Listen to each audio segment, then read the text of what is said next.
चलिए आपका next question है 8A। ये सर्कल है। The radius of a circular field is 63 metre. Find the perimeter of the field, also find the length of wire required to fence it with 5 rounds. ठीक है ना। अब आप देखिए सोल्यूशन यहाँ दिख रहा होगा। रेडियस ऑफ अ सर्कल क्या है?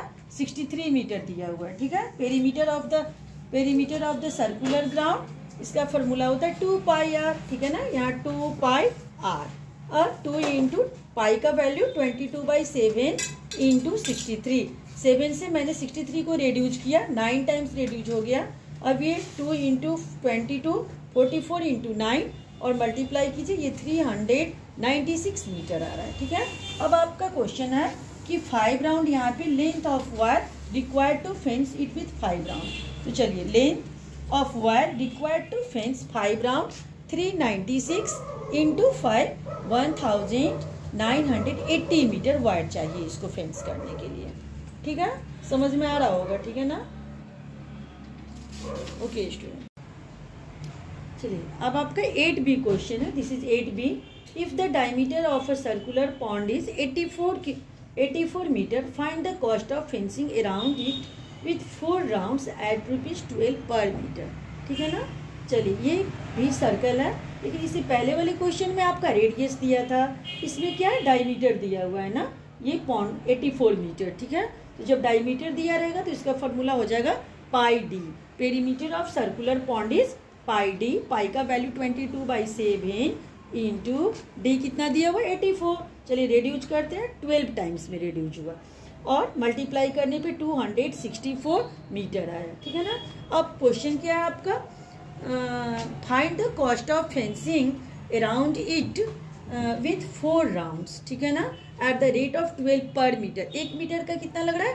12 रुपीज़ एक्सपेंस जा रहा है। तो हम लोग को कितने मीटर का निकालना है? 264 मीटर का।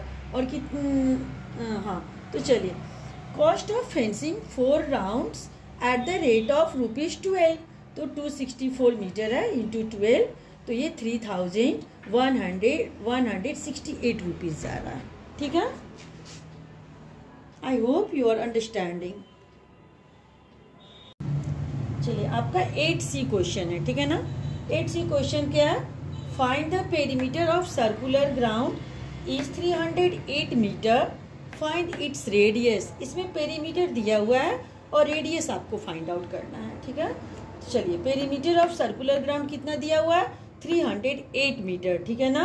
और हम पेरीमीटर के ही फॉर्मूला से रेडियस निकालेंगे। ठीक है ना। पेरीमीटर ऑफ सर्कुलर ग्राउंड का formula 2 pi R. R means radius और पेरीमीटर कितना दिया हुआ? 308 इक्वल टू 2 पाई आर।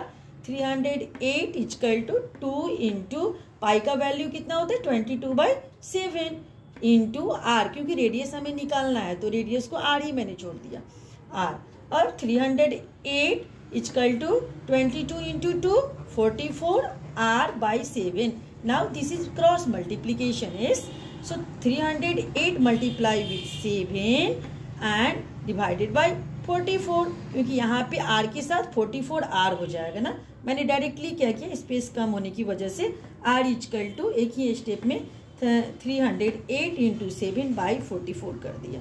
ठीक है। अब 44 से 308 7 टाइम्स में रेड्यूज हो जा रहा है।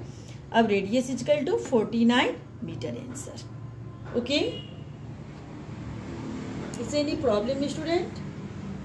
Are you understanding? I think yes. Please like and subscribe me please student. चलिए आपका नेक्स्ट क्वेश्चन 8 का C होगा I think. Find the diameter of a circular field whose circumference is 132 metre. और बच्चों सर्कमफ्रेंस मीन्स पेरीमीटर ही होता है, क्योंकि अगर सर्कुलर कोई भी सर्कल का हम पेरीमीटर लिखते हैं तो उसको हम सर्कमफ्रेंस बोल सकते हैं। ठीक है ना। तो सर्कमफ्रेंस देख के डरिएगा मत, इसका मतलब पेरीमीटर ही होता है। Find the diameter of a circular field whose circumference is 132 metre. तो इसमें डायमीटर फाइंड आउट करना है। क्या फाइंड आउट करना है? डायमीटर फाइंड आउट करना है। ठीक है। अब सर्कमफ्रेंस ऑफ सर्कुलर फील्ड कितना दिया हुआ है? 132 मीटर।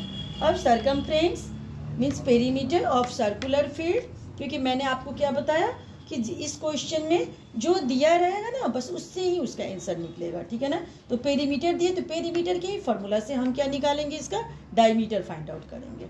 तो circumference of circular field, perimeter of circular field is pi D, क्योंकि अगर डी दिया रहता है तो हम डायमीटर वाला फॉर्मूला यूज करते हैं पाई डी, ठीक है ना। अब और क्या मैंने किया, यहाँ पेरीमीटर कितना दिया हो, सरकमफ्रेंस 132 इक्वल टू पाई का वैल्यू 22/7 इंटू डी, ठीक है ना।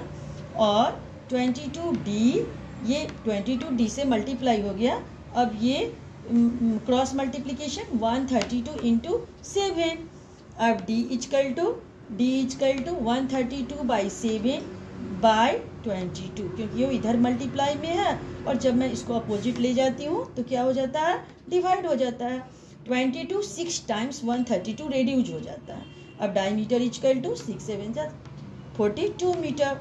सो ये आप लोगों को हेल्प हो रहा होगा होमवर्क बनाने में। ओके, चलिए अब 10 question number 9 I think is after this.